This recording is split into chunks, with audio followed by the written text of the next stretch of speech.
All right, Bible and Daily Lifers, we are in the book of Acts, chapter 25. We're moving through the New Testament in a year. Chapter 25 of Acts is sort of a continuation from 21, 22, 23, 24. What happened?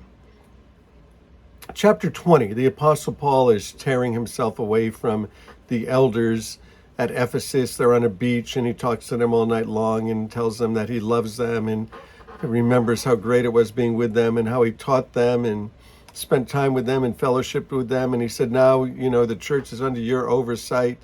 Take it and watch out for ravenous wolves that will come in and try to make disciples after themselves rather than disciples after Jesus. He tells them that he lived righteously when he was with them. He said, use that as an example. He said he taught them everything that they needed to be taught and do the same. And so he's on his way to Jerusalem from there.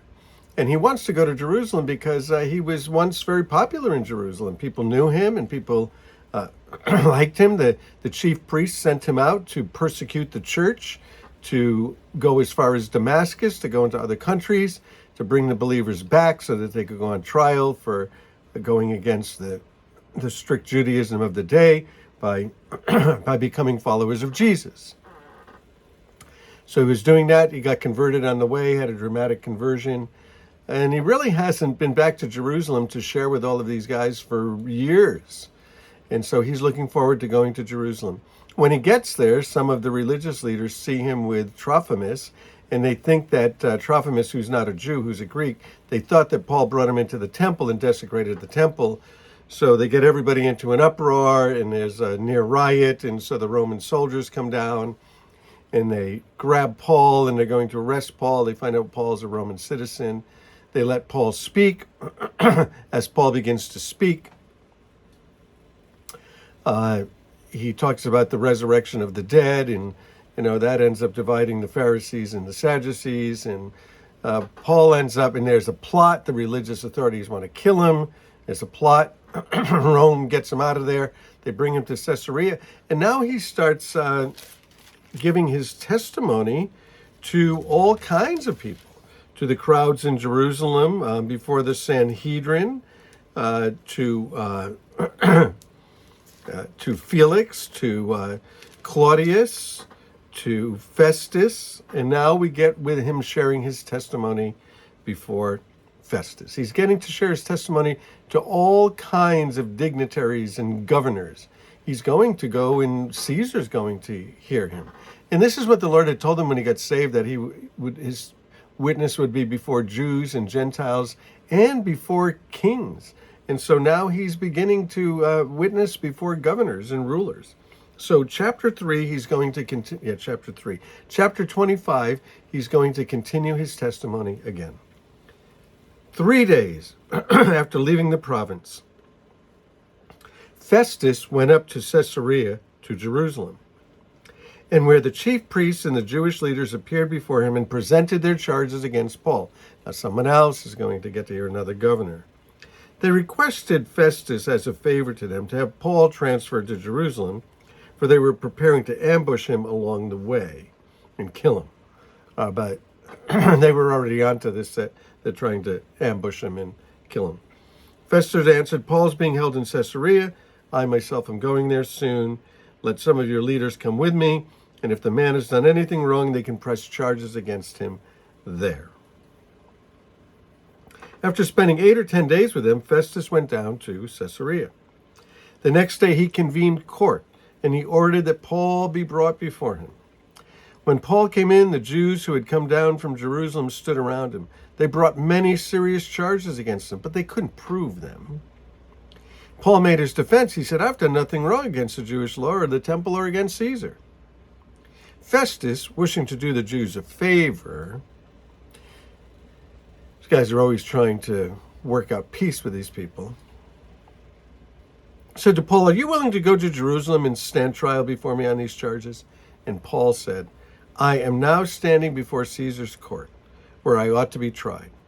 I have not done anything wrong to the Jews, as you yourselves know very well. If, however, I am guilty of doing anything deserving of death, I don't refuse to die. But if the charges brought against me by these Jews are not true, then no one has the right to hand me over to them. I appeal to Caesar." After Festus had conferred with the council, he declared, "You appealed to Caesar? To Caesar you'll go."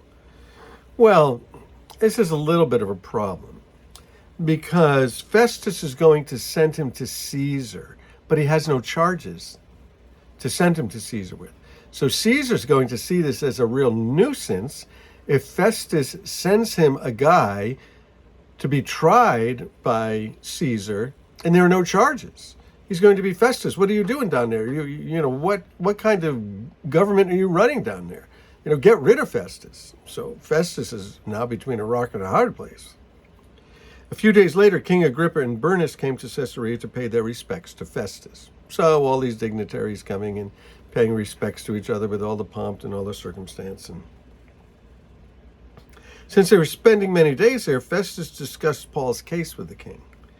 And he said, "There's a man here whom Felix has left as a prisoner." Right, everybody hands him off because nobody wants the responsibility of sending a guy to Caesar with no charges. He said, "When I went to Jerusalem, the chief priests and the elders of the Jews brought charges against him and asked that he be condemned." He said, "I told them it is not the Roman custom to hand over anybody because they have faced before they've faced their accusers and have had the opportunity to defend themselves. When they came here with me, I didn't delay the case. I convened the court the next day. I ordered the man be brought in. Bring him in." When the accusers got up to speak, they didn't charge him with any crimes that I had expected. Instead, they had some points of dispute with him about their own religion and about a dead man named Jesus who Paul claimed was alive. That was the charge. There's a dead guy that Paul said is alive. His name is Jesus. I was at a loss how to investigate such matters, and so I asked if he'd be willing to go to Jerusalem and stand trial there. But Paul made his appeal to be held over to the emperor's decision. He's going to the emperor. I ordered him held until I could send him to Caesar. And then Agrippa said to Festus, "I'd like to hear this guy myself." And he said, "Tomorrow we'll set it up. You can hear him." Verse 23, the next day, Agrippa and Bernice came with great pomp and entered the audience room with the high-ranking military officials and all the prominent men of the city. And at the command of Festus, Paul was brought in. So they were all there, all decked out and all dressed up in all kinds of pomp and circumstance, and soldiers and swords and probably torches and maybe even horns. Paul comes out. Festus said, "King Agrippa and all of you who are present with us, you see this man. The whole Jewish community has petitioned me about him in Jerusalem and here in Caesarea, shouting that he ought not live any longer. This guy ought to die. I found he's done nothing deserving of death, but because he made his appeal to the emperor, I sent him to Rome. I decided I'm going to send him to Rome. But I have nothing definite to write His Majesty about this." You're in trouble. Caesar, the emperor, is not going to like getting a man with no charges attached to him. So now what's Festus doing? Felix gets rid of him, sends him to Festus. Festus is now trying to get Agrippa. "Agrippa, why don't you come up with the charges for him?" "Therefore, I have brought him before all of you, and especially before you, King Agrippa, so that as a result of this investigation, I may have something to write. Because I think it's unreasonable to send a prisoner to Rome without specifying the charges against him." Well, I would think so. You imagine going to court and you get there and there's no charges. The judge is like, "What are the charges?" "Well, there are no charges. We're just sending him to you to decide if he's guilty or not." "Guilty of what? Why are you bothering me? Why are you doing this?" And these emperors, they don't like to be bothered. So this is a real problem. But Paul's going to get to give his testimony before King Agrippa and before Festus and before other dignitaries and leaders. And he's going to get to share it in Rome. Absolutely amazing how all things work together for the good for those who love God and are called according to his purpose.